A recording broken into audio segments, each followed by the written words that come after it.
Welcome to lecture number 14 and 15 for signals and systems. In today's class, we will be discussing about filters and a new transform that is called Fourier transform. We talked about Fourier series, and today we will continue our discussion for transforming aperiodic signals into frequency domain. So we will see how can we do that because till now we are only concerned with periodic signals, either they are continuous or discrete. Now we'll extend our this concept for aperiodic signals as well. We will see how can we find a transform for aperiodic signals if we wish to convert a signal from one domain to another domain. How can we do that? For example, from time domain to frequency domain and vice versa. Before going to that, let's recap what we discussed in previous class. We discussed about filters, frequency shaping filters. In frequency shaping filters, we talked about differentiating filters. So a filter is a device or a combination of components which gives us desired frequency response from the input signal.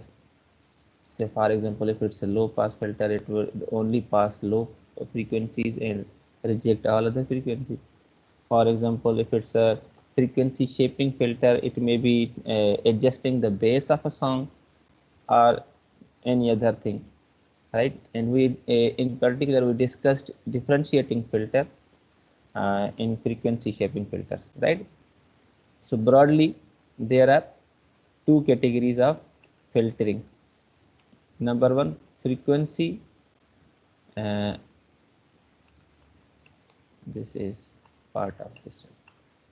Frequency shaping filter. Frequency shaping filters are used to modify the frequency contains within an input signal, right? And frequency selective filters are the filters which are used to pass just one type of or a range of frequency and reject all others. This is called frequency selective filtering. In last class we talked about differentiating filter. We said that if there is a system and what does it do, whatever we provide input to it, the system just take derivative of it and multiply with the original signal. So what would that effect? For example, if x of t is an exponential signal, complex exponential signal, then if you take derivative of it, if the system take derivative of it, that would be equal to j omega e to the power j omega t. So j omega is impulse response of the system. So we can rewrite this equation as this as well. So this is magnitude and this is phase, right? I have written here. So you can see the signals as the frequency increases, the relative magnitude is multiplied with the input signal, right? The frequency, the components of input who are at higher frequencies must be multiplied with higher magnitude, and those with lower frequencies must be multiplied with lower amplitude of the signal, right? And this is phase. You can see now remember that because this is magnitude response, otherwise this if you plot only omega, that would be like if this is 0 index, it would be linear line, right? And we talked about it that for example the phase response, if it is pi by 2, when there is a shift signal, when signal shifts from positive to negative or negative to positive, there is always a shift of pi, right? So for example, from minus infinity to 0, it was pi by 2, because there is no running variable involved here, that must be a constant pi by 2. But as soon as this signal diverts itself from positive to negative, its values if changed from positive to negative, there is a shift of pi. So if you add pi with minus pi by 2 plus pi, then you get pi by 2, right? So this is always changing. This is amplitude response for differentiating filter, and this is phase response. Okay, in today's class we will be discussing about selective filters. We talked about frequency shaping filters, that we can modify trembling or bass of a song, right? And we can multiply relative amplitude with as frequency progresses. If it is a higher frequency component, then it will be multiplied with higher amplitude, and if there are frequency components which frequency is very low, then they must be relatively multiplied with lower amplitude. But now let's discuss about another category of filters, that are called frequency selective filters. The word selective tells itself that what kind of filters there would be. They just select a particular frequency and reject others, right? And afterwards we will also discussing about Fourier transform today. So let's start. So first of all, what are frequency selective filters? A bit theoretical concept. Frequency selective filters are class of filters specifically intended to accurately or approximately select some bands of frequencies and reject others. So means for example, this is a range of frequency and this is cutoff frequency. So frequency selective filters are to pass certain range of frequencies and reject others, in simple words, right? So there may be very many variations of this frequency selective filter. It can be a high pass filter, it can be a low pass filter, it can be a band pass filter, a band stop filter. So the use of frequency filters arises in variety of situations. For example, if a noise in audio recording is at higher frequencies, for example, if there is a signal and at lower frequencies it experiences a lower noise, but as frequency increases at higher frequencies, the noise increases very high. So if you want to get rid of these frequency components, we must pass it from a low pass filter whose frequency must be about this range. For example, just for example, so if you multiply these signals, so these signals will be rejected and this band should be passed, so noise would be rejected, right? So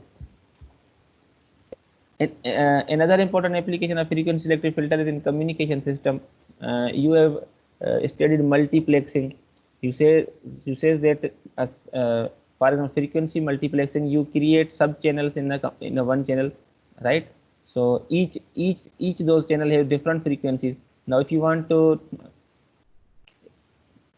discriminate or demultiplex, now because there are each user has a different frequency component, so you can use band pass filters to get desired frequencies or frequency subbands for particular user, right? So there can be many applications of frequency selective filters. First, there are different categories or types of filters. Number first is low pass filter. What is a low pass filter? A low pass filter is a filter that passes low frequencies around omega value is 0 and attenuates other higher frequencies. What does that mean? Means this is omega x is right. And for example, this is response of filter, right? So this filter, what does this do? It only passes the frequencies which are closer to 0, right? And cutoff frequency means lower frequencies within this range are to be accepted, and all other frequencies outside are rejected, right? These frequencies will be rejected. This is a low pass filter. It passes frequencies when which are very close to origin and attenuates others. High pass filter is very opposite to low pass filter. A high pass filter is a filter that passes higher frequencies and attenuates or rejects the lower ones, right? So in contrast to that, what does a high pass filter do? It rejects all lower frequencies and passes the higher frequency components, right? Band pass or band stop filter, sorry, band pass filter. From its name, it is clear that a band pass filter must be passing a band of frequencies and rejecting all others, right? So it would pass a band of frequencies and reject all higher and lower frequencies, right? So it would be passing just a band of signals, right? A group of frequencies are to be passed from band pass filter, and all other should be rejected. And what is a band stop filter? A band stop filter is a filter that stops the band of frequencies and pass frequencies both higher and lower. So band stop filter is opposite to this band pass filter. What does band pass filter do? It just passes a range of frequencies. And what does band stop filter do? It passes all frequencies except a particular range of frequencies, right? So it would reject these frequencies, particular band of frequencies, and pass all other frequencies, right? There is an other category which is not mentioned here. Actually, in open this category is also not mentioned, but in other categories called all pass filter. In all pass filter is a filter which passes all frequencies, right? This is just the introduction of filtering. When as the discussion progresses and we talk advanced concepts of filters, we will see that all pass filters are very useful for designing systems. We can design any of the filter using all pass filter, right? So for now, you must know what is a low pass filter, what is a high pass filter, uh, right? So normally, this is you can see this is a low pass filter, right? It passes frequency ranges between. This is an ideal low pass filter, right? This is pass band for ideal low pass filter, and this is reject band or stop band. See, pass band, stop band, right? Uh, Now this type of signal, generating this type of response in communication is approximately impossible. If you see the filters in real life, you will be seeing their response like this. I'm only drawing the positive axis. For example, if you have selected this as cutoff frequency, you can see there is a signal still exists, right? So this response is ideal. This cannot be generated. But in order to analyze and understand the basic behavior of the system, or we want to compare the uh, performance of this filter, we need a benchmark, right? So this is selected as benchmark, and we can then analyze that how much error in this filter is. So in order to compare these practical filters and calculate the error, we always need a benchmark tool like ideal filters to compare the performance. So this is a low pass filter. It passes certain range of frequencies and reject all others, right? This is stop band and this is pass band. So there is an in between called transition band. We'll talk about it when we find proper time for it, right? This is a high pass filter. It rejects all frequencies in between and passes frequencies which are higher than cutoff frequency. Right? Omega C is cutoff frequency. It's a band pass filter. It passes certain range of frequencies and reject all lower or higher frequencies. So far, if you see, we have talked about filters and the spectrum of these continuous time filter is not periodic.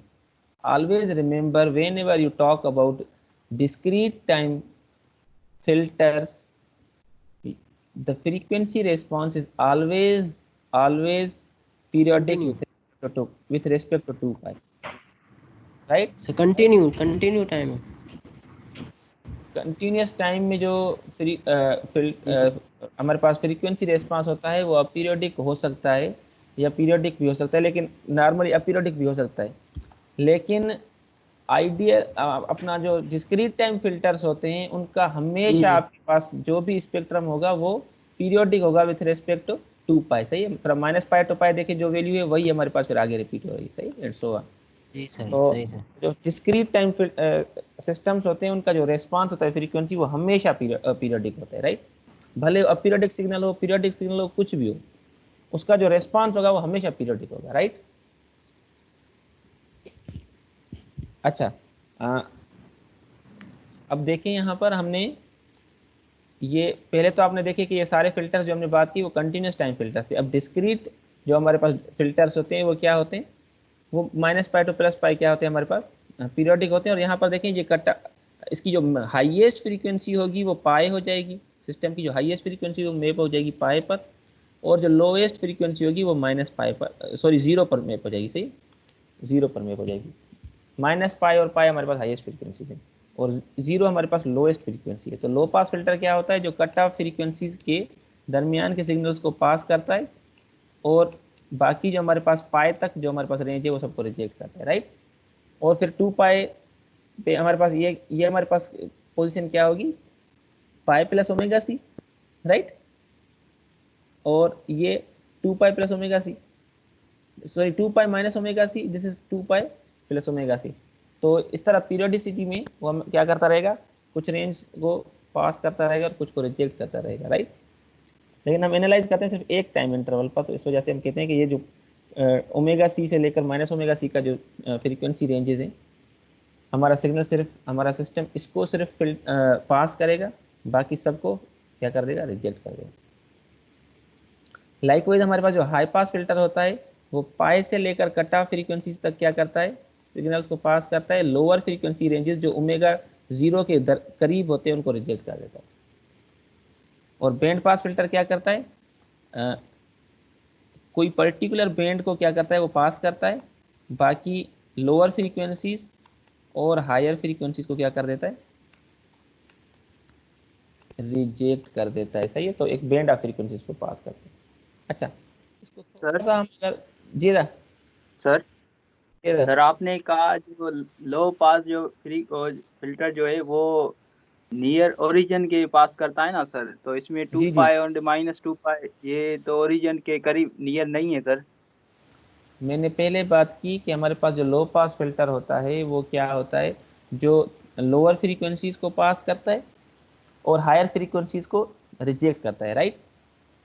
फिर मैंने बात की कि हमारे पास जो discrete filters होते हैं, डिस्क्रीट फिल्टर्स वो पीरियडिक होते हैं हमेशा, फ्रॉम -पाई टू पाई। सही है, तो 2 पाई के साथ वो क्या होते हैं, उनका जो टोटल टाइम पीरियड होता है, भले कितनी भी बड़ी फ्रीक्वेंसी वाला सिग्नल हो, वो हमेशा मैप जो होगा वो क्या होगा, फ्रॉम -पाई टू पाई, और फिर उसी तरह से वो रिपीट होता रहेगा।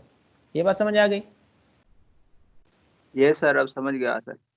तो अब हमारे पास ये जो हमारे पास -ओमेगा सी से ओमेगा सी तक जो सिग्नल है वो फिर 2 पाई पर फिर रिपीट होगा, तो रिपीट होता रहेगा। लेकिन जब हम प्रोसेस करेंगे तो हम क्या करेंगे, सिर्फ एक टाइम पीरियड पर इसको from -pi to +pi filter करेंगे। समझिए? Yes sir. ठीक हो गया। अच्छा, अब थोड़ा सा हम थोड़ा सा आइडिया ले लेते हैं कि हमारे पास जो फिल्टर डिज़ाइन होती है, हमारे पास मैटलैब पे जो टूल यूज़ होता है फिल्टर डिज़ाइनर या FDA टूल आप लिख सकते हैं। FDA लिखेंगे, फिल्टर डिज़ाइनर, आपके पास सेम ही इंटरफेस आ जाएगा। तो अगर आप चाहते हैं कि आप किसी सिग्नल को किसी फ़िल्टर को डिज़ाइन करना चाहें तो आप यहाँ से कर सकते हैं। अब इसमें बहुत सारी डिटेल्स हैं, वो जब हम Z ट्रांसफॉर्म पढ़कर फ़िल्टर्स को जब पढ़ेंगे तो फिर हम उसको देखेंगे कि वो क्या क्या चीज़ें हैं। लेकिन फॉर जनरल आइडिया कि हम वाकई क्या कर सकते हैं, हम कोई भी फ़िल्टर बना सकते हैं। तो मैं कहता हूँ कि लो पास फ़िल्टर बनाना है भाई, और FIR होगा, उसमें हमारे पास लीस्ट स्क्वायर मेथड हम यूज़ करेंगे। सैम्पलिंग फ्रीक्वेंसी 500 होगी। अब सैम्पलिंग फ्रीक्वेंसी को भी हमने डिस्कस नहीं किया, इसको हम रखते हैं 10, इसको हम रखते हैं 60। सो डिज़ाइन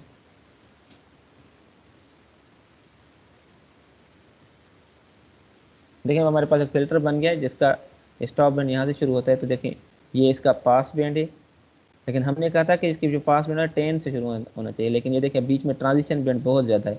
मतलब आइडियल जो हमने सोचा था, देखें स्टॉप बैंड में हमने कहा था 0 होना चाहिए, यहाँ पर 0 आपको नज़र नहीं आ रहा, कुछ ना कुछ वैल्यूज़ हैं। तो मैग्नीट्यूड रिस्पांस है हमारे पास इस फिल्टर का, जो पर्टिकुलर फिल्टर हमने अभी बनाया है।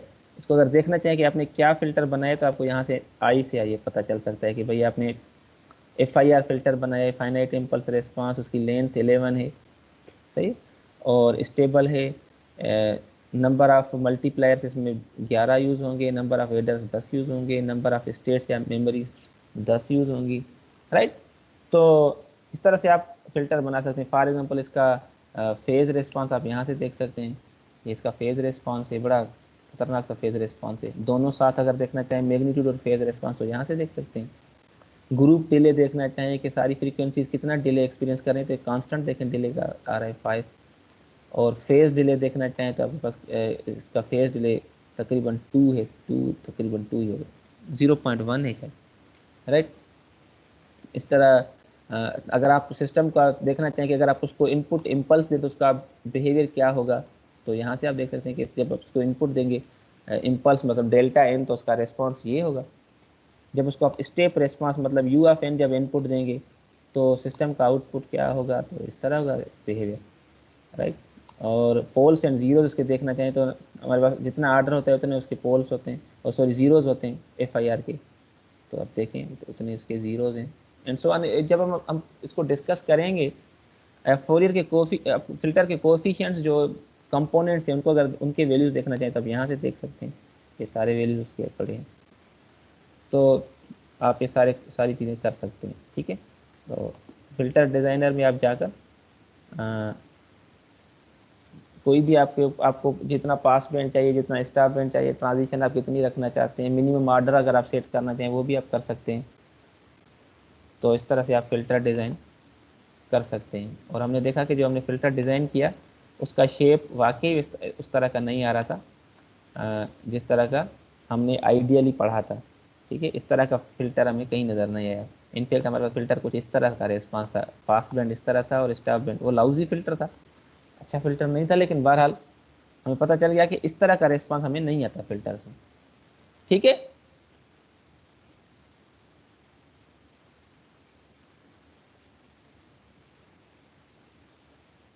अच्छा, अब हम देखते हैं कोई एग्जांपल डिस्क्रीट टाइम फिल्टर्स का डिस्क्राइब्ड बाय डिफरेंस इक्वेशन। देखें एक बात याद रखें, आपको कभी भी फिल्टर्स भले कुछ भी हमारे पास कितना भी आर्डर की आपके पास इक्वेशन हो या कोई हमारे पास सिस्टम की हमारे पास फंक्शन हो, कभी भी आप इंटीग्रेशन या डेरिवेशन डिस्क्रीट टाइम सिग्नल्स में नहीं देखेंगे, सही।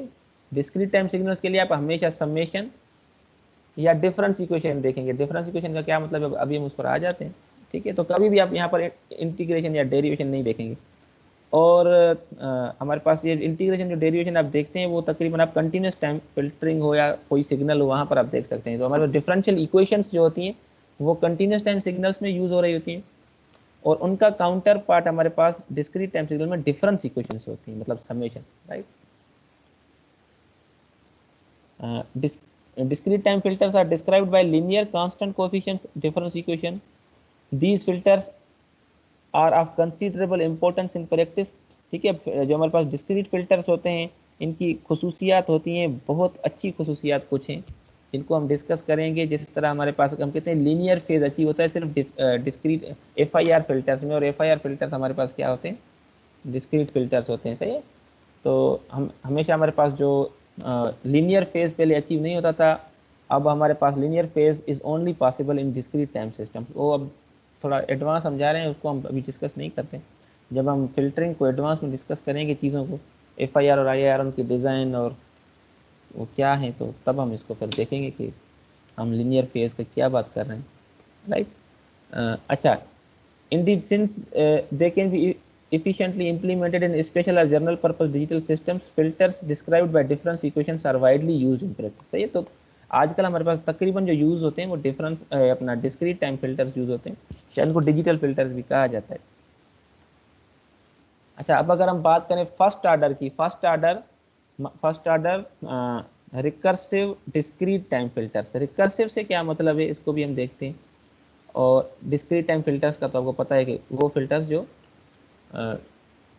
डिस्क्रीट टाइम सिस्टम्स में काम करते हैं। सही, फर्स्ट ऑर्डर का मतलब है कि उसका पहला ऑर्डर। सही, तो यहाँ पर देखें, ये हमारे पास हमारा first order recursive discrete time filter आपके पास अवेलेबल है, जो क्या करता है, जिसका आउटपुट बराबर होता है एक उसका जो प्रीवियस आउटपुट था वो मल्टीप्लाई हो रहा है किसी कोफिशिएंट के साथ, और जो करंट इनपुट है। तो इसकी अगर हम डायग्राम बनाएं तो इसका मतलब ये है कि हमारे पास एक फिल्टर है, एक सिस्टम, अगर हमारे पास y ऑफ n जो है, यहाँ से हमारे पास x इनपुट आ रहा है, मैं x ऑफ n नहीं लिखता, सिर्फ x लिखता हूँ। यहाँ से हमारे पास y ऑफ n है, राइट। तो y ऑफ n जो है वो किसके बराबर है, y ऑफ n बराबर है एक उसका डिलेड इनपुट। अब एक डिले को हम रिप्रेजेंट करते हैं z इनवर्स के साथ। ये क्यों करते हैं, ये हम डिस्कस करेंगे जब राइट टाइम होगा। और वो फिर मल्टीप्लाई, अब यहाँ पर हमारे पास जो प्रोड्यूस होगा वो क्या होगा, y of n minus one. सही है, y of n minus one, ठीक है। और वो फिर मल्टीप्लाई होगा a1 के साथ, तो यहाँ पर a1 y of n minus one होगा प्रोड्यूस, और फिर यहाँ पर यह क्या हो जाएगा, सम हो जाएगा। ठीक है, तो हमारे पास y ऑफ n किसके बराबर होगा, एक तो x ऑफ n जो इसके पास इनपुट आएगा, और फिर वो प्लस होगा किसके साथ, a1 y of n minus one. मतलब जो एक हमारे पास जो, अगर मैं y ऑफ n के वैल्यूज फॉर एग्जाम्पल यहाँ पर लिखूँ, तो for example these are values 1 3 9, ठीक है, एंड सो ऑन। तो अगर फॉर एग्जाम्पल मैं यहाँ पर खड़ा हूँ, यहाँ पर मैं आउटपुट कैलकुलेट कर रहा हूँ, तो मुझे जो प्रीवियस आउटपुट था यहाँ पर जो वैल्यू होगी, कोई भी वैल्यू, फॉर एग्जाम्पल मैं इसको x के साथ रिप्रेजेंट करता हूँ, तो वो वैल्यू भी मुझे दरकार होगी। देखें, y ऑफ n को y of n minus one, मतलब जो प्रीवियस आउटपुट कैलकुलेटेड था एक सक्सेसिव, उसकी ज़रूरत हमेशा रहेगी। सही है, इसका क्या फ़ायदा है, इसमें हमारे पास फ्रीक्वेंसी कंपोनेंट, हमारे पास मेमोरी कंपोनेंट बहुत सारे बच जाते हैं, वो अलग एक टॉक है। लेकिन बहरहाल हम first order difference recursive filters को इस तरह रिप्रेजेंट करते हैं कि एक डिफरेंस देखें, यहाँ पर आउटपुट का एक डिफरेंस हमारे पास अवेलेबल है।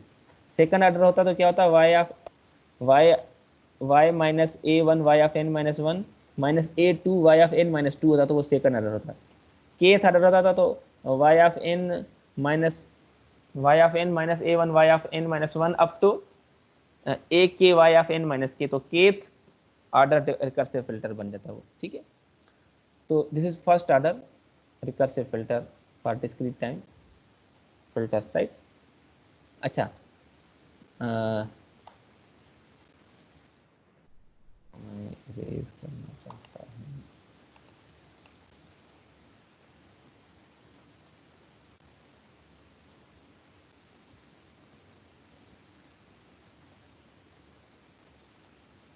अच्छा, अब अगर इनपुट देखें, हम अभी बात करें कि अगर exponential input for example e to the power j omega n।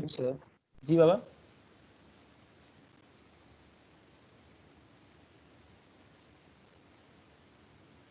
जी बाबा, गला है ना, बुधा पे हो।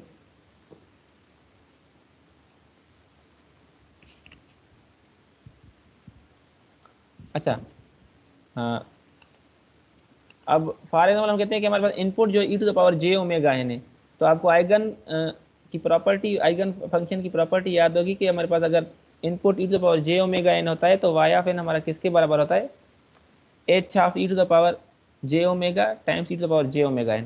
तो अगर ये वैल्यू हम यहाँ पर रिप्लेस कर दें, और यहाँ पर देखें n सिर्फ n है, तो यहाँ पर सिर्फ n है, तो यहाँ पर n है। अगर यहाँ पर y of n minus one है, तो अब ये जो हमारे पास इसका जो आउटपुट होगा वो क्या होना चाहिए, h of e to the power j omega times e to the power j omega n minus one, right.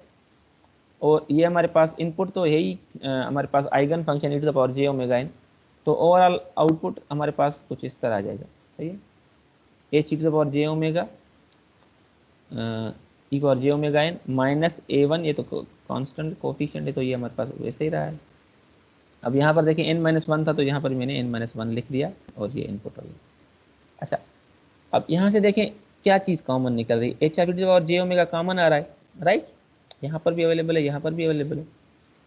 और यहाँ पर एक और चीज़ देखें, e to the power j omega n-1 को अगर मैं डिकम्पोज करूँ तो एक होगा e to the power j omega n times e to the power minus j omega, सही है। तो e to the power j omega n यहाँ पर भी अवेलेबल है, e to the power j omega n यहाँ पर भी अवेलेबल है, दोनों हम कॉमन निकालेंगे तो बाकी क्या रह जाएगा अंदर, 1 माइनस a1 और ये इस -1 की वजह से जो e to the power minus j omega ये यहाँ पर रह गया, ये यहाँ पर रह गया। सर जी रिपीट करना।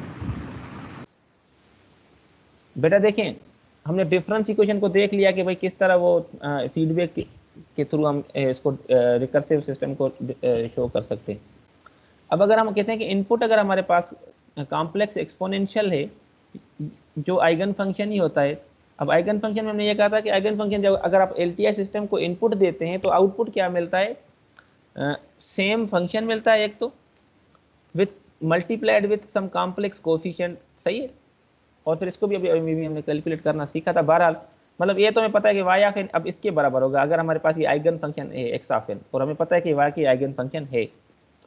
तो अगर वाई ऑफ एन इसके बराबर है तो देखिए मैंने वाई ऑफ एन का वैल्यू यहाँ पर लिख दिया, सही है। Minus y of N minus 1 किसके बराबर होगा, अब देखें यहाँ पर n में जो ये हमारे पास n था इसमें n-1 दे देंगे, सही है। यहाँ पर n था, यहाँ पर n-1 है तो n equal to n-1 put कर दें तो ये n-1 आ गया।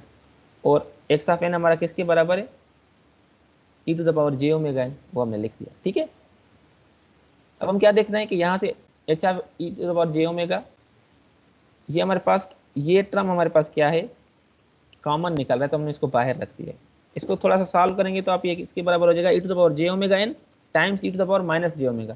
तो e to the power j omega n को हमने बाहर कॉमन ले लिया, बाकी अब अंदर यहाँ पर टर्म क्या रह गया a1 e to the power minus j omega, तो हमने यहाँ पर लिख दिया। अब देखिए ये दोनों आपस में ख़त्म हो जाएंगे, सही है। यहाँ पर मल्टीप्लाई इधर जाएगा डिवाइड करेगा तो ख़त्म हो जाएगा, यहाँ पर 1 बच जाएगा सिर्फ ओनली। और जब ये पूरा टर्म यहाँ पर मल्टीप्लाई में इधर आ जाएगा तो क्या करेगा डिवाइड करेगा। तो हमारे पास impulse response of the system जो मिलेगा हमें फर्स्ट ऑर्डर डिफरेंस इक्वेशन का वो ये होता है, सही है। अब ए पे डिपेंड करता है कि ये अगर पॉजिटिव होगा तो हमारे पास फिल्टर जो बनेगा वो हाई पास बनेगा। इसको देखते हैं, इसका मैग्नीट्यूड फेज रिस्पॉन्स प्लॉट करेंगे तो पता चल जाएगा। तो this is the impulse response for first order discrete time filter, right. ये उसका इम्पल्स रिस्पॉन्स है, मतलब जो भी आप इनपुट देंगे first order discrete time filter में तो इनपुट जो भी होगा वो हमेशा इसके साथ मल्टीप्लाई होता रहेगा फ्रीक्वेंसी डोमेन में, सही। अच्छा, अब हम आ जाते हैं, देखें अब जब ये जो ए वैल्यू है ये वाला ये जब भी हमारे पास नेगेटिव होगा तो हमारे पास फिल्टर जो बनेगा वो हाई पास फिल्टर बनेगा। देखें लो फ्रीक्वेंसीज पर इसको इसका एम्पलीट्यूड कम है और पाए पर मतलब हाईएस्ट फ्रीक्वेंसी पर इसका जो एम्पलीट्यूड है वो सबसे ज़्यादा है, सही। लेकिन जब A1 हमारे पास पॉजिटिव है तो देखें लोएस्ट फ्रीक्वेंसी पर इसका मैक्सिमम एम्पलीट्यूड है और हाईएस्ट फ्रीक्वेंसी पर इसका लोएस्ट एम्पलीट्यूड, राइट। आप किस तरह कैलकुलेट करते हैं भला मैग्नीट्यूड हम क्या करते हैं रियल का स्क्वायर प्लस इमेजिनरी का जो कोफिशिएंट है उसका स्क्वायर करते हैं। तो यहाँ पर देखें रियल हमारे पास क्या है 1 और इमेजिनरी का कोफिशिएंट हमारे पास क्या होगा, यहाँ पर रियल कंपोनेंट क्या होगा भाई, ये देखें इसको अगर आप सॉल्व करेंगे तो ये होगा cos omega minus j sine omega, सही है। तो यहाँ पर हमारे पास जो रियल कंपोनेंट होगा a minus a1 cos omega real component होगा और साइन ओमेगा हमारे पास क्या होगा इमेजिनरी कंपोनेंट, सही है। तो इनका स्क्वायर हमें मैग्नीट्यूड मिलेगा। या आप यहाँ पर डायरेक्ट अगर देखना चाहें अगर ओमेगा का वैल्यू 0 पुट करें तो आपको यहाँ से क्या मिलेगा 1/1 माइनस ए, राइट। तो 1/1 माइनस ए को अगर यहाँ पर देखें ये हमारे पास पॉइंट क्या है 1/1 माइनस A1। अब देखें A1 का वैल्यू अगर हम नेगेटिव अज्यूम करते हैं तो नेगेटिव इंटू नेगेटिव क्या हो जाएगा, पॉजिटिव हो जाएगा, तो 1.06 राइट। तो ये हमारे पास वैल्यू बन जाएगी 1.16। तो इसको अगर डिवाइड कर दें तो ये वैल्यू बनेगी। और अगर सेम ही हम क्या करते हैं, ओमेगा का वैल्यू 0 अज्यूम करें और ए का वैल्यू पॉजिटिव, तो ये किसके बराबर हो जाएगा, -0.6। अब आपको पता है कि ये -0.6 जब इसे करेंगे तो 1/0.4 जो वैल्यू होगी वो ज़्यादा होगी, राइट। लेकिन 1/1.16 की वैल्यू कम होगी। लाइकवाइज अगर पाई पुट करेंगे तो पाई पर देखें दोनों का किस तरह बिहेव होगा। पाई पर हमारे पास यहाँ से क्या मिलेगा हमें, -1। So when -1 is multiplied with -A1 it would become plus, right, plus बनेगा भाई।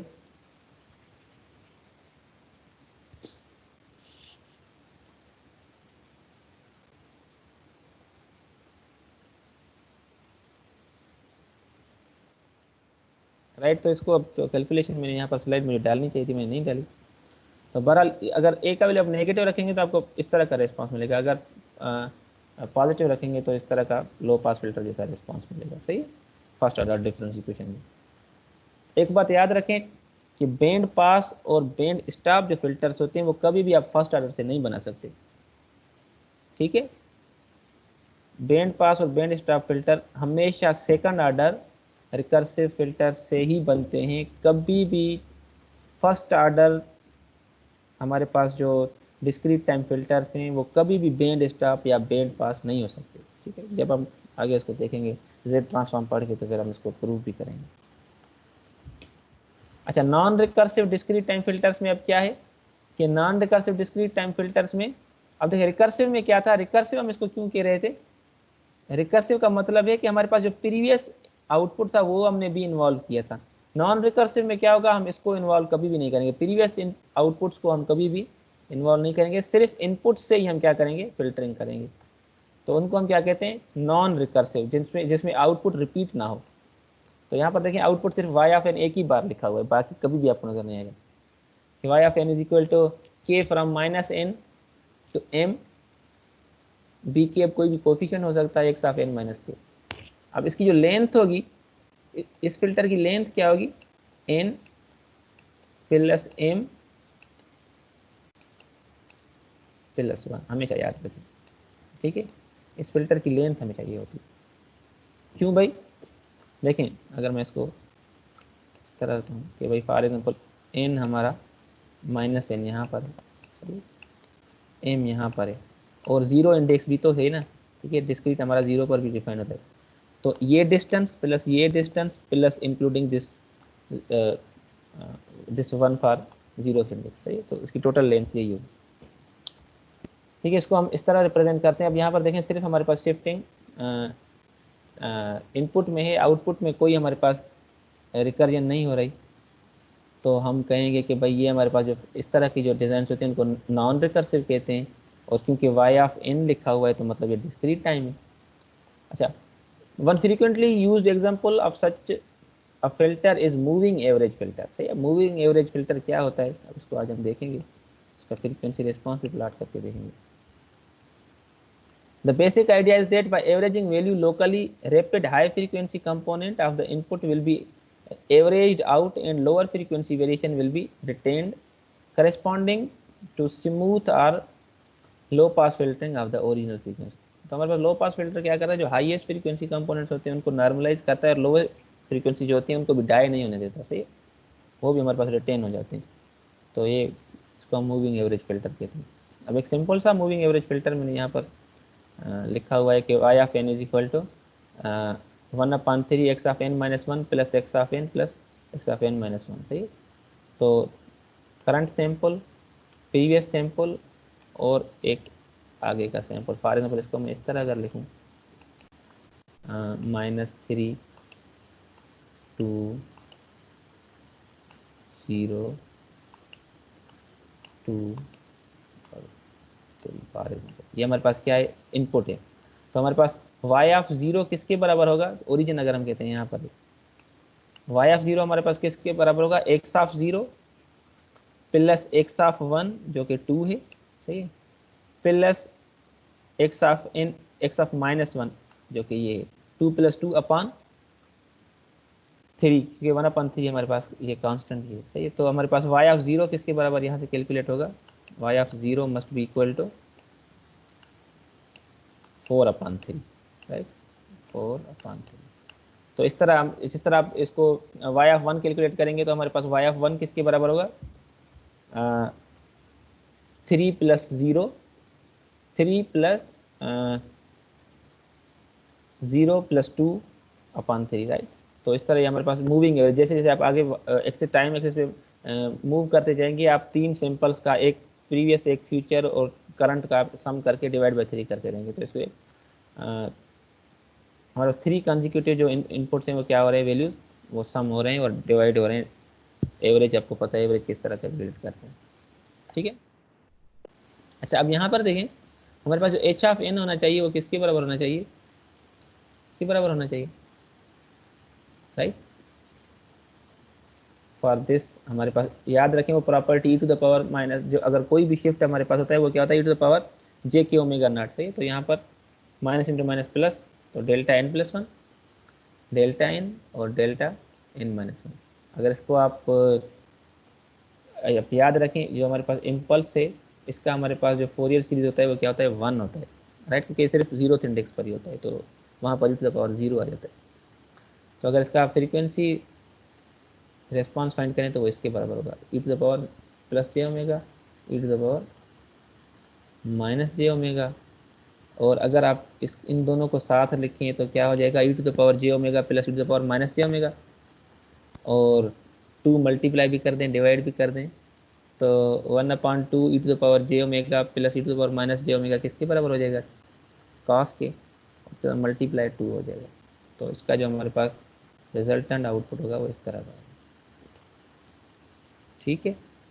ये मूविंग एवरेज फिल्टर है किसके लिए, 3 हमारे पास जो इनपुट हैं वो हमारे पास क्या हो रहे हैं, सम होकर एवरेज निकल रहा है। अच्छा, इसका अगर आप मैग्नीट्यूड प्लॉट करना चाहें तो इसका मैग्नीट्यूड ये होगा। अब फॉर एग्जाम्पल देखें, ओमेगा का 0 वैल्यू पुट करें तो यहाँ पर क्या हो जाएगा, cos 0 किसके बराबर होता है, 1 के, तो 1 × 2 इज 2, 2 + 1 इज 3, 3/3 1। तो ये हमारे पास ओमेगा, यहाँ पर इसका जो वैल्यू है वो हाईएस्ट है। अच्छा, अब हम इसको अगर π/2 पुट करके देखें तो π/2 पर भी इसका वैल्यू क्या आएगा, 1/3, क्यों, क्योंकि देखें जब π/2 यहाँ पर ओमेगा का वैल्यू होगा तो क्या हो जाएगा, 0, तो ये टर्म तो खत्म हो जाएगा लेकिन 1/3 रह जाएगा। तो देखें यहाँ पर π/2 पर इसका वैल्यू क्या है, 1/3। अच्छा, पाई पर वाला इसका वैल्यू क्या होगा, पाई पर इसका वैल्यू होना चाहिए -1, cos -π is -1, multiply by 2 is -2, -2 + 1 करें तो क्या हो जाएगा, -2 + 1 हमारे पास हो जाएगा -1, तो -1/3। लेकिन यहाँ पर देखिए हमने मैग्नीट्यूड कैलकुलेट किया हुआ है तो स्क्वायर हो जाएगा वो, जब वो स्क्वायर हो जाएगा और अंडर रूट निकलेंगे तो वो अगेन 1/3 के बराबर होगा। लेकिन अगर सिर्फ आप h⁻j⍵ करते प्लॉट तो वो कुछ इस तरह का सिग्नल बनता, याद रखें, कुछ 1/3 के बाद फिर वापस आता, ठीक है। अच्छा, ये हमारे पास इसका क्या है, मैग्नीट्यूड प्लॉट। अच्छा, मूविंग एवरेज फिल्टर को हम जनरली किस तरह लिखते हैं, क्योंकि अब देखिए हमने एवरेज निकालना है तो उसकी लेंथ क्या रहा, हमें डिवाइड करनी पड़ेगी एवरेज के लिए। तो हमने 1/m + n+1, ठीक है, इसको लिखा हुआ। और आपको पता है कि ये लेंथ हम क्यों इस तरह लिख रहे हैं, अभी हमने इसको डिस्कस किया है, ठीक है। अच्छा, अगर इसका, अब अगर हम अज्यूम करते हैं कि हमारे पास जो इनपुट है वो क्या है, e⁻j⍵n है, तो इसका मतलब क्या हुआ कि हमारे पास ये जो इनपुट है वो एक आइगन फंक्शन है, और आइगन फंक्शन के साथ मल्टीप्लाई क्या होता है, उसका फ्रीक्वेंसी अपना कोई ना कोई कॉम्प्लेक्स कोएफिशिएंट मल्टीप्लाई होता है जिसको हम h⁻j⍵ से रिप्रेजेंट करते हैं। तो अगर हमारे पास फॉर एग्जाम्पल k हमारा 0 होगा तो यहाँ से हमें क्या मिलेगा, e⁻j⍵n, राइट। तो उसके साथ जो मल्टीप्लाई होगा e⁻j⍵ होगा। जब तो हर कंपोनेंट के लिए हमारे पास क्या होगा, associated h of e to the power J omega के कैलकुलेट होता रहेगा। सही है, तो हम इसको generally h of e to the power J omega को क्या लिखेंगे, 1 upon n plus m plus 1 summation minus n to m e to the power minus J omega k. सही, इतने कंपोनेंट्स हमारे पास इसके क्या होंगे, वो कैलकुलेट होकर सम होंगे, वो हमारे पास क्या होगा, फिल्टर का इम्पल्स रिस्पॉन्स होगा। अच्छा, अब हम अगर ये इम्पल्स रिस्पॉन्स होगा तो अब हम देखना चाहते हैं कि इसको हम इसका मैग्नीट्यूड प्लॉट क्या होगा, फेज प्लॉट हम किस तरह कर सकते हैं।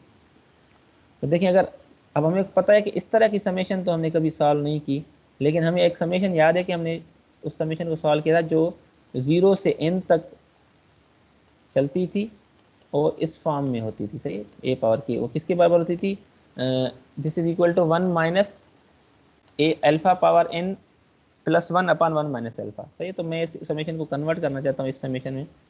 तो एक तरीका ये कि मैं जो m है इसको अज्यूम करूँ k प्लस n से। सही है, तो हमारे पास लोअर लिमिट क्या हो जाएगी, लोअर लिमिट कहाँ से शुरू हो रही है, माइनस एन से। सही है, यहाँ पर वैल्यू k का क्या है, माइनस एन। तो जब k का वैल्यू यहाँ पर माइनस एन पुट करेंगे तो माइनस एन प्लस एन 0 हो जाएगा, तो हमारा लिमिट स्टार्ट होगा 0 से, और जब k m तक पहुँचेगा तो स्मॉल m का वैल्यू क्या होगा, m प्लस एन, क्योंकि हम k की जगह हम m लिख देंगे कैपिटल, तो m प्लस एन। तो ये समेशन चलेगी m small m from 0 to m plus N.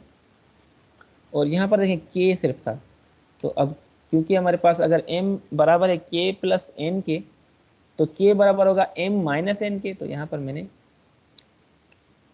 m minus N replace कर दिया, तो हमारे पास वैल्यू सारे रिप्लेस हो गए। अच्छा, अब इसको देखें तो अगर हम डिकम्पोज करें तो किसके बराबर होगा, E to the power minus J omega N times E to the power plus J omega N. और प्लस जे ओमेगा एन हमारे पास जो होगा वो सिर्फ एज अ कोफिशिएंट मल्टीप्लाई होगा, रनिंग सम में उसका कोई हिस्सा नहीं होगा, क्योंकि देखें यहाँ पर n है और m इसके साथ कोई मल्टीप्लाई नहीं हो रहा स्मॉल, तो इसको हमने बाहर रख दिया यहाँ पर। सही है, बाकी अंदर हमारे पास ये क्या रहेगा, E to the power minus J omega whole power m। तो law of powers of power के थ्रू हम कर सकते हैं, तो अगर इसको दोबारा मल्टीप्लाई करेंगे तो ये माइनस जे ओमेगा एम ही हो जाएगा। अब देखें ये, अगर इसको k कंसीडर करें यहाँ पर और एल्फा को E to the power minus J omega करें, तो देखिए अब हमारे पास वैसी इक्वेशन बन रही है जो हम चाहते थे। अच्छा, अब इसको हम अगर सॉल्व करें तो किसके बराबर होगा, 1 minus E to the power minus J omega, और फिर पावर क्या होना चाहिए, ये यहाँ पर जो n था प्लस 1, तो यहाँ पर पावर क्या है, m प्लस एन और प्लस 1, तो ये हमने इसको पावर पे रख दें फिर मल्टीप्लाई करें तो यही आपके पास आउटपुट मिलेगा अपन 1 माइनस ए। ठीक है, तो 1 माइनस ए यहाँ पर हमने क्या लिख दिया, हमारे पास ए का वैल्यू यहाँ पर क्या है, E to the power minus J omega, तो ये यहाँ पर आ गया। ठीक है,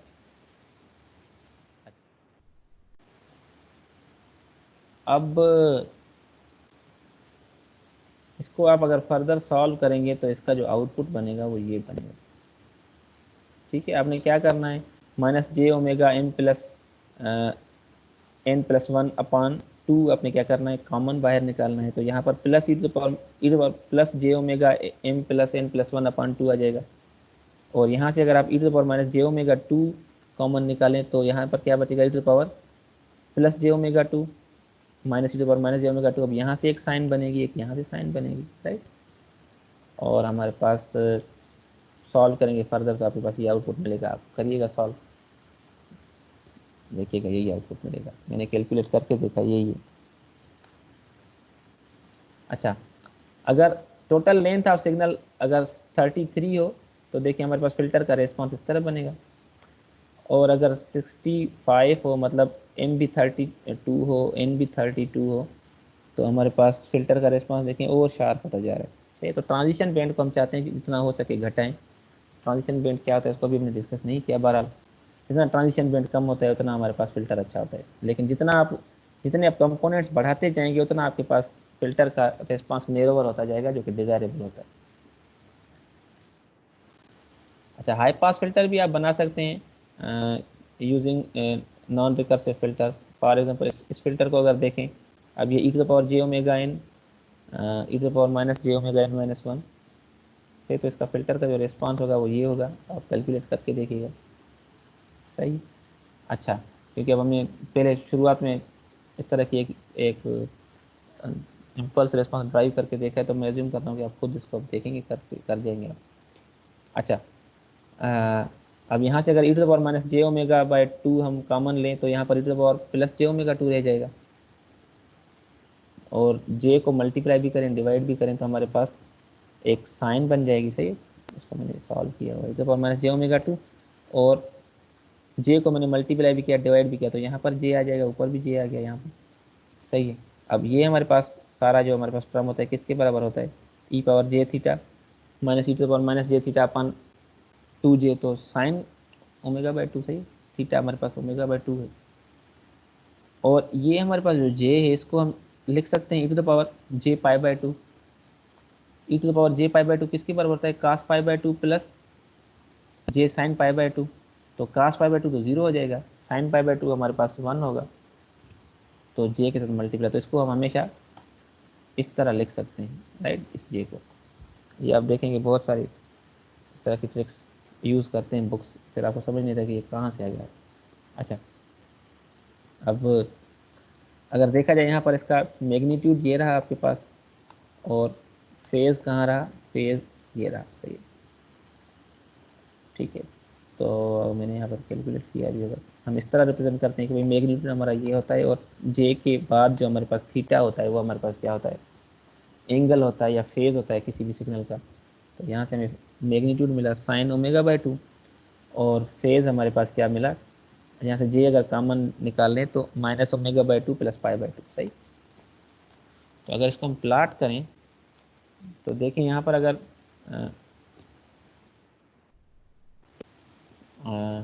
इसको मैं आगे बता देता हूँ, अगर ओमेगा का वैल्यू 0 होगा तो साइन क्या हो जाएगी, 0 हो जाएगी, और साइन 0 क्या होती है, 0। यहाँ पर देखें ओमेगा मीन 0, हमारे पास कोई भी रेस्पॉन्स नहीं। जब ओमेगा पाए है मतलब हाईएस्ट फ्रीक्वेंसी कंपोनेंट पर इसका रेस्पॉन्स क्या है, 1 है। किस तरह, जब ओमेगा ओमेगा का वैल्यू पाए होगा तो पाई बाय 2 कितना हो जाएगा, पाई बाय 2 1, राइट। तो यहाँ पर देखें, यहाँ पर भी 1, और अगर इसका फेज रेस्पॉन्स अगर आप ड्रा करना चाहें तो वो क्या होगा, अगर ओमेगा का वैल्यू फॉर एग्जांपल 0 अज्यूम करें तो हमारे पास आउटपुट क्या होना चाहिए,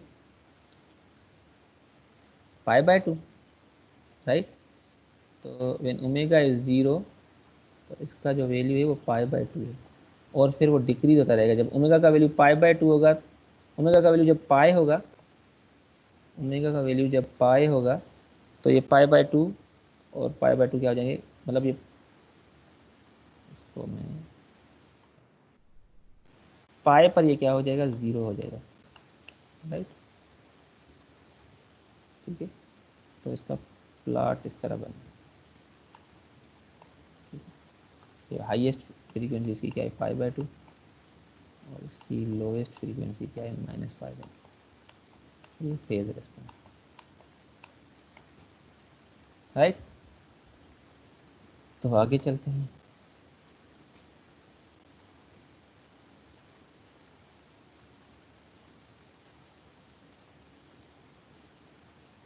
अब यहाँ पर हमारे पास ये चैप्टर कंप्लीट हो गया। हमने थोड़ा फिल्टर्स को देखा है कि फिल्टर्स क्या होते हैं, डिस्क्रीट टाइम फिल्टर्स हमारे पास रिकर्सिव होते हैं, ये हमने देखा था। और उसके बाद हमने कुछ एग्जांपल्स देखे, मूविंग एवरेज फ़िल्टर को देखा, मूविंग एवरेज फ़िल्टर क्या होता है। और हमने देखा कि हम ये जो हमारे पास नॉन रिकर्सिव फ़िल्टर्स हैं उनसे लो पास फ़िल्टर और हाई पास फ़िल्टर्स भी बना सकते हैं। तो यहाँ तक हमारे पास जो डिस्कशन थी वो ख़त्म होती है फोरियर सीरीज़ की और फिल्टरिंग की। आप इसको खुद से सॉल्व करने की कोशिश करें, देखें। अब ये दो प्रॉब्लम्स हैं जो मैं चाहता हूँ कि आप ये सॉल्व करके मुझे फ्राइडे से पहले पहले इसको सेंड करें। ये ओपन एम की बुक में प्रॉब्लम नंबर 3.3 और 3.4 अवेलेबल हैं, आप इनको सॉल्व करने की कोशिश करें और फिर मुझे बताएं अगर कोई दुश्वारी होती है। लेकिन मैं ये नहीं चाहता कि आप मुझे ये बताएं कि दुश्वारी आप चाहे, मैं चाहता हूँ कि आप ये मुझे सॉल्व करके यानी आपकी असाइनमेंट है ये मुझे ज़रूर सेंड कर दें, ठीक है। तो यहाँ तक अगर किसी को कोई सवाल हो तो पूछ लें। फिर फोरियर सीरीज़ या डिस्क्रीट फोरियर सीरीज़ या फिल्टरिंग के हवाले से। इसके बाद हमारे पास जो टॉपिक होगा वो फोरियर ट्रांसफॉर्म होगा। . 」 . 」 . 」 . 」 . 」 . 」 . 」 . 」 . 」 . . . . . 」 . 」 . 」 . 」 . 」 . 」 . 」 . 」 . 」 . 」 . 」 . . 」 . 」 . . 」 . .